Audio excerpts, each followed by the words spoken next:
There's a version of you that used to check your phone every 10 minutes. Not because you were bored, because a part of you was still waiting for one name to appear on the screen. Maybe it was 3 months ago. Maybe it was 3 years ago. Maybe it's happening right now. While you're watching this, pretending you're just curious about psychology.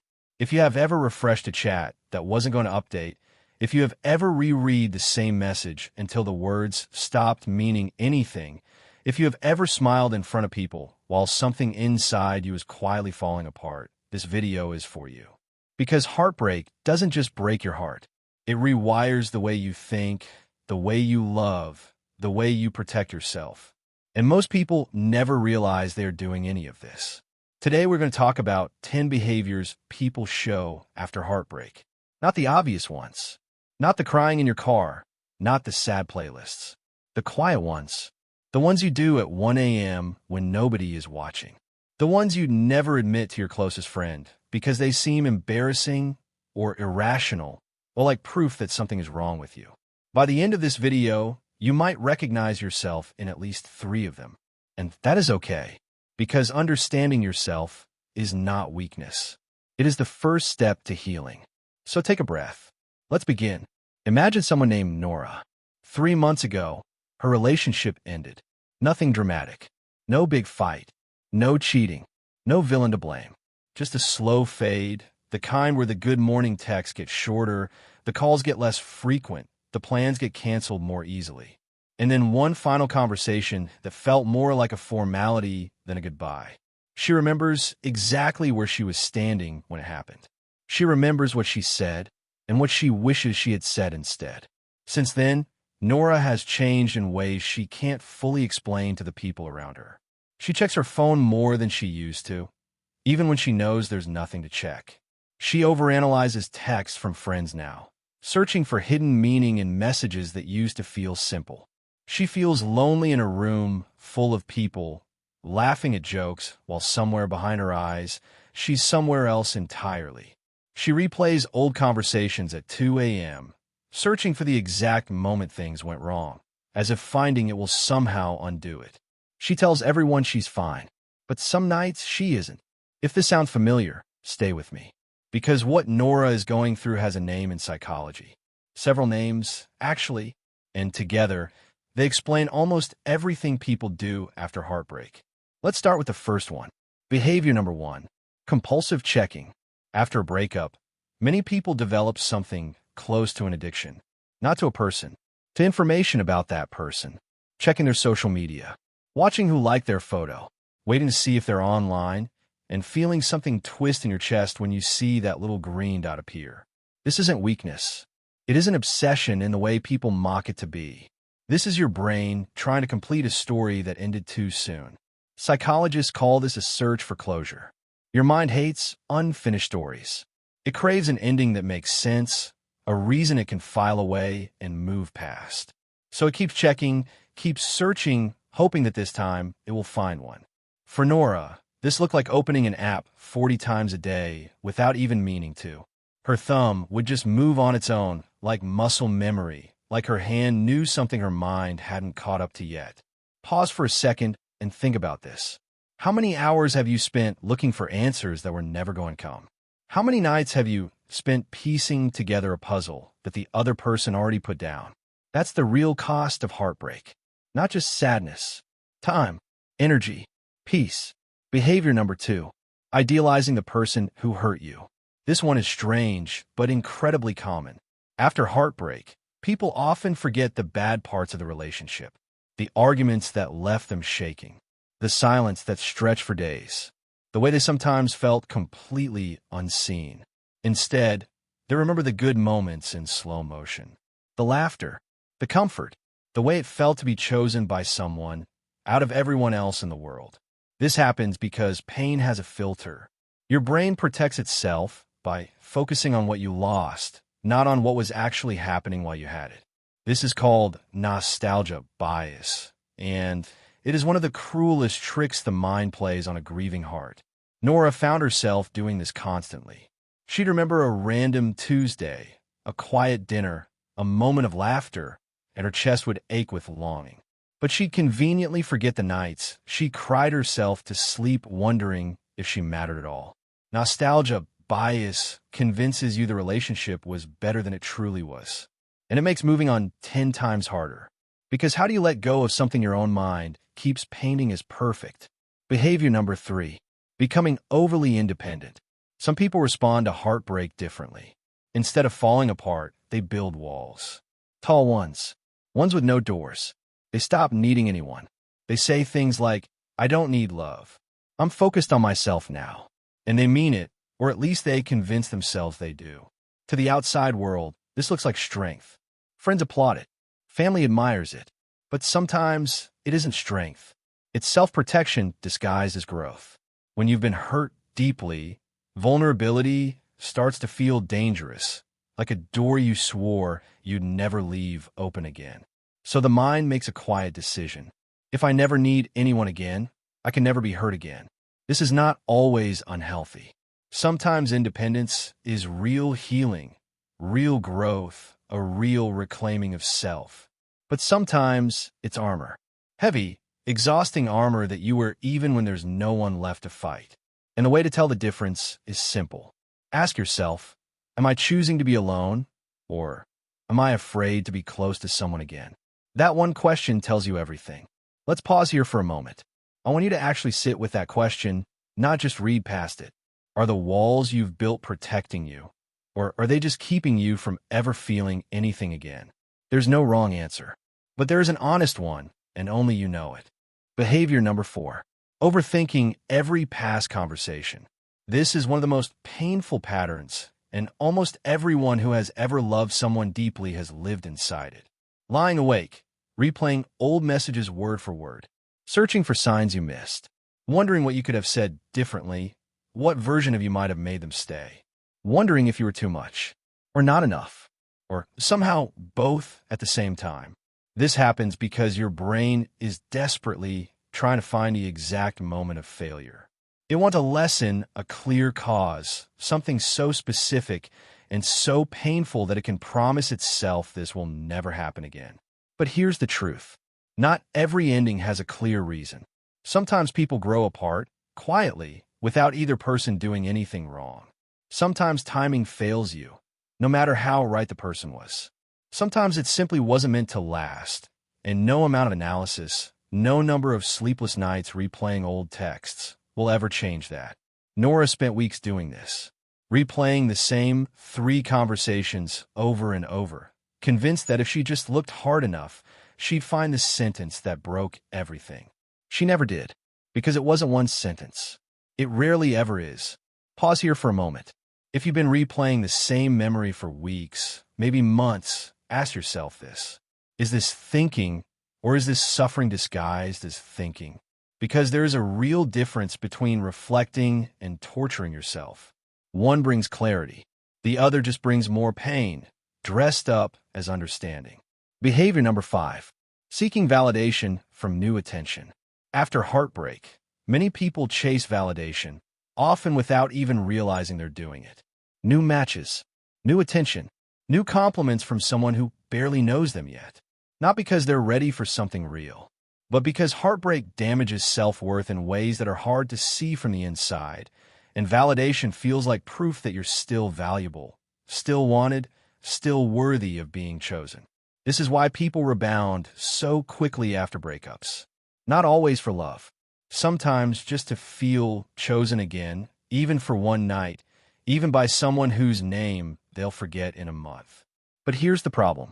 External validation is like drinking salt water when you're thirsty. It feels like relief for a second. That rush of being wanted, being noticed, being someone's new favorite person. Then the thirst comes back, stronger than before.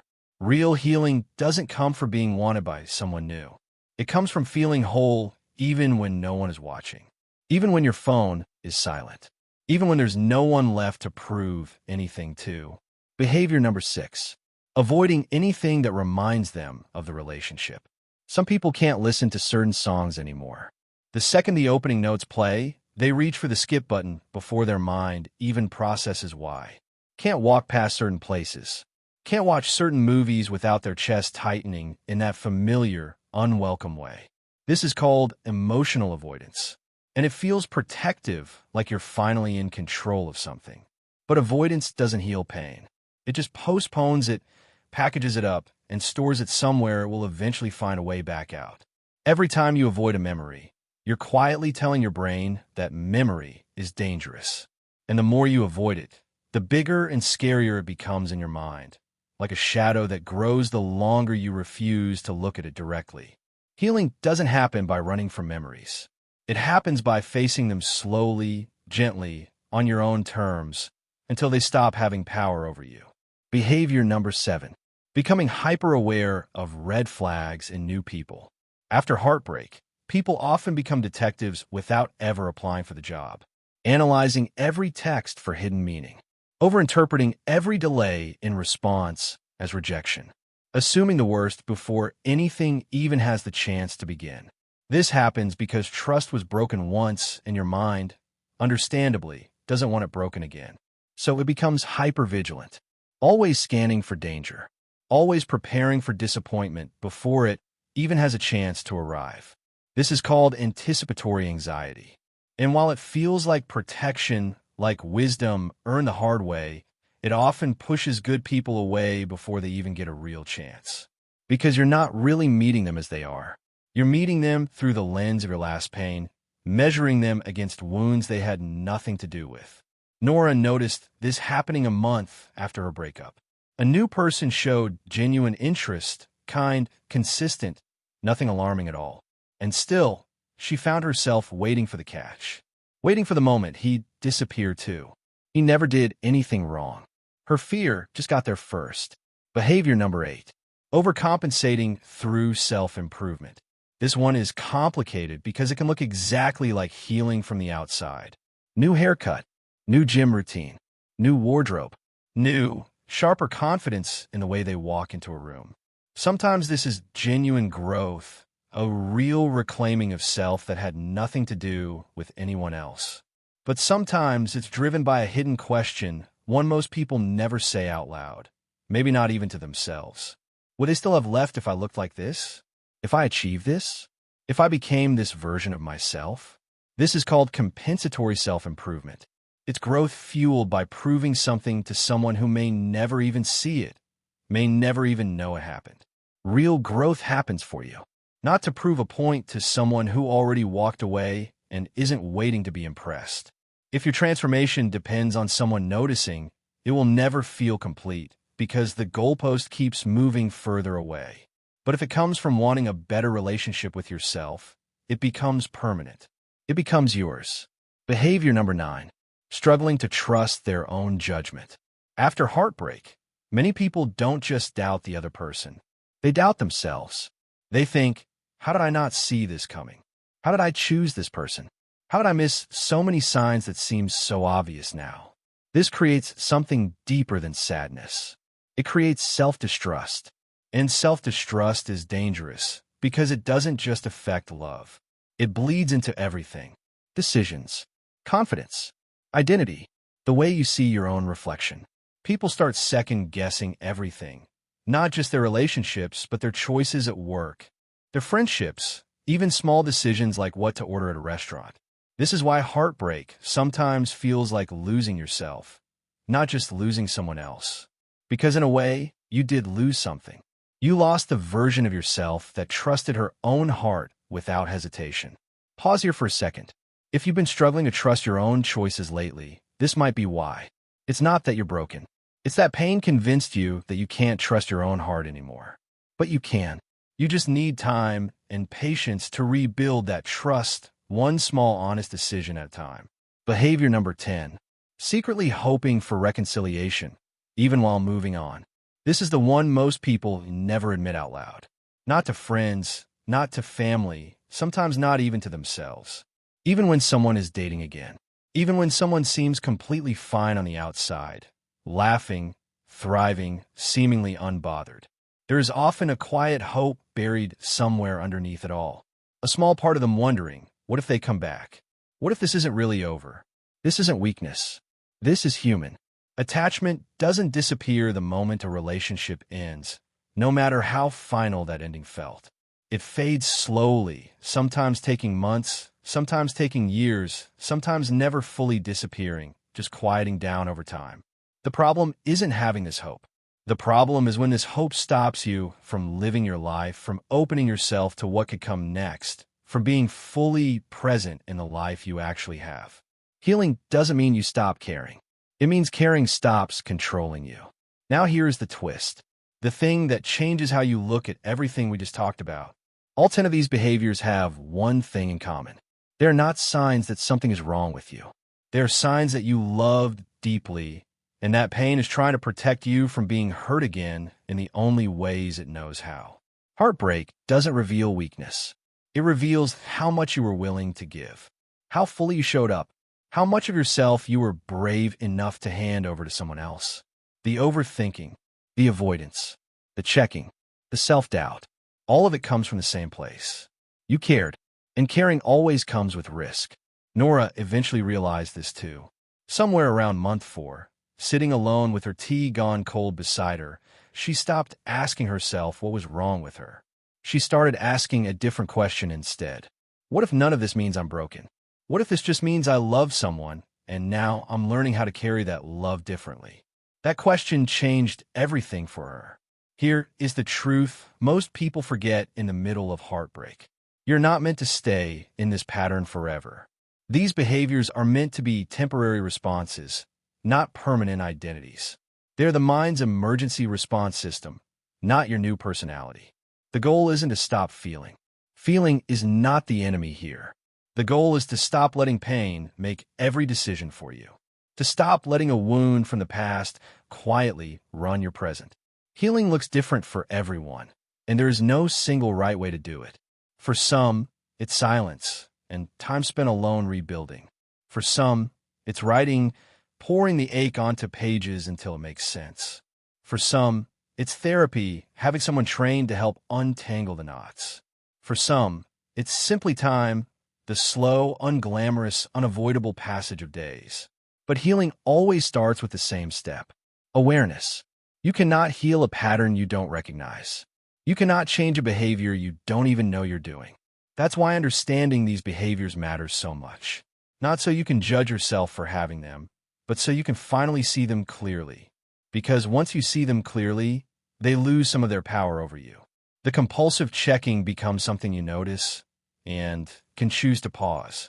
The idealizing becomes something you can gently question.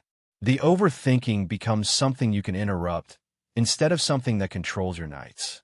So if you recognize yourself in this video, in Nora's story, in any of these 10 behaviors, take a breath right now. You are not broken. You are human, going through something incredibly, achingly human. Give yourself permission to heal slowly, without a deadline, without comparing your timeline to anyone else's. Give yourself permission to feel without judgment, even the messy feelings, even the ones that don't make you look put together.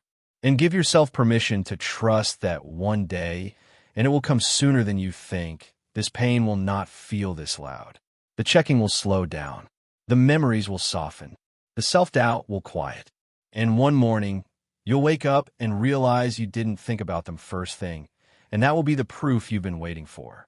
If this video meant something to you, subscribe, because more videos like this one are coming, videos meant to help you understand yourself a little better every time. Like this video, if you saw yourself in even one of these behaviors, comment the number that hit you the hardest. I read every single one. And share this with someone who needs to hear that they are not alone in this. Someone who might be lying awake right now, wondering what's wrong with them. Because healing feels heavier when you carry it in silence. But it feels lighter the moment you realize someone else understands.